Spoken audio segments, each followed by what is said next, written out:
que digamos, lo que había sucedido no eran delitos graves, implicaba, como Calderón también lo ha señalado, ninguna intención de corregir de raíz algo que para ellos era, en ese momento sobre todo, la oferta electoral de las instancias Changá. Entonces es de la mayor importancia que la Suprema Corte de Justicia de la Nación lo establezca así. Es un llamado de atención a la confianza que se le depositó al Estado y que se diga quién fue el que traicionó esa confianza. Y ese se llama Santiago Levy, repetido luego por Molinaro Casitas y por Daniel Caro. Claro que sí. A ver, ahí atrás.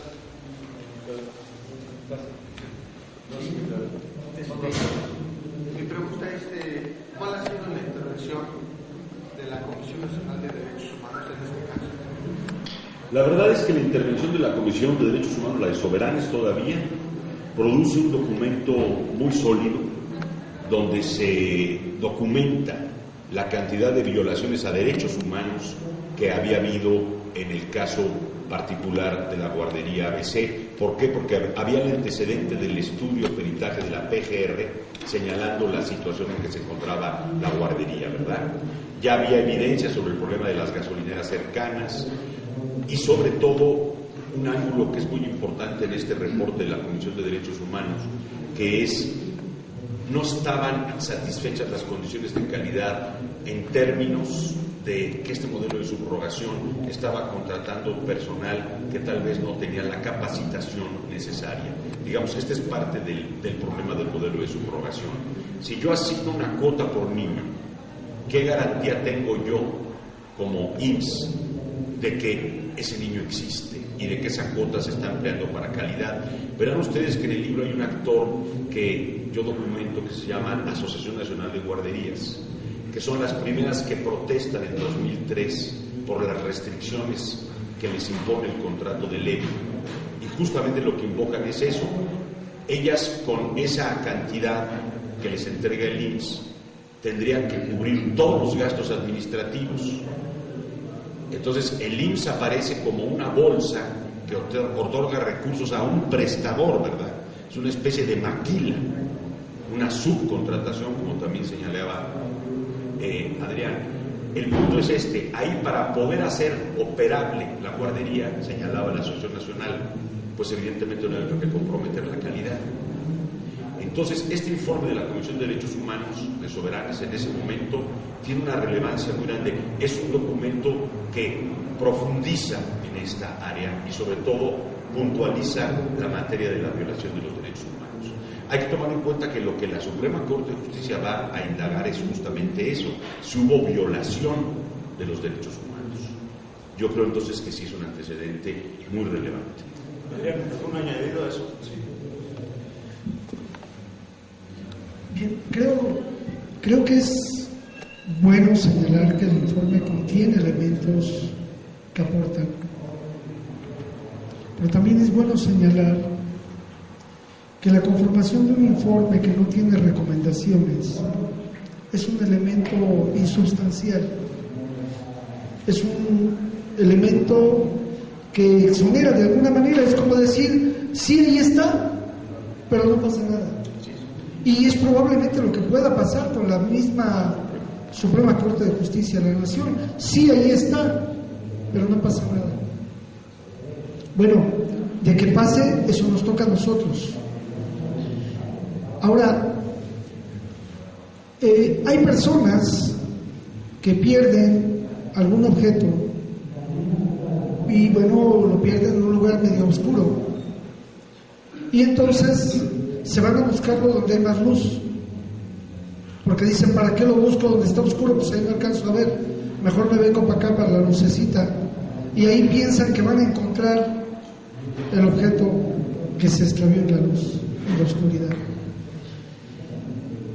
Ustedes revisen la cantidad de diligencias que hace la Comisión Nacional de Derechos Humanos, la cantidad de diligencias que ya hizo la Suprema Corte, y lo que vemos es, bueno, está entrevistando a los familiares, está entrevistando a los sobrevivientes, a las autoridades, pero no entrevista la parte sustancial. El fondo del problema es cómo se hicieron los negocios para permitir ese estado de cosas y convalidarlos como norma de ley. El problema es que la Suprema Corte dice el derecho, es decir, lo que está escrito ahí lo interpreta, pero no se sale de ese marco. Y es muy cómodo en apariencia, ¿no? Es muy cómodo decir es que yo no puedo ir más allá de lo que me faculta la ley.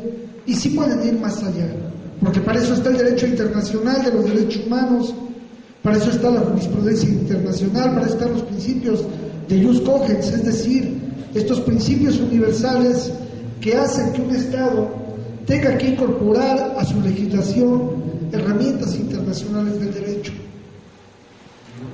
Entonces, el informe de la Comisión exonera, baja de nivel de la cadena de mando de responsabilidad a diferentes autores, a diferentes responsables en política de los 3 órdenes de gobierno y, repito, de los 3 niveles de poder, tanto del legislativo como el ejecutivo, y también del municipio, del gobierno del Estado y de la Federación.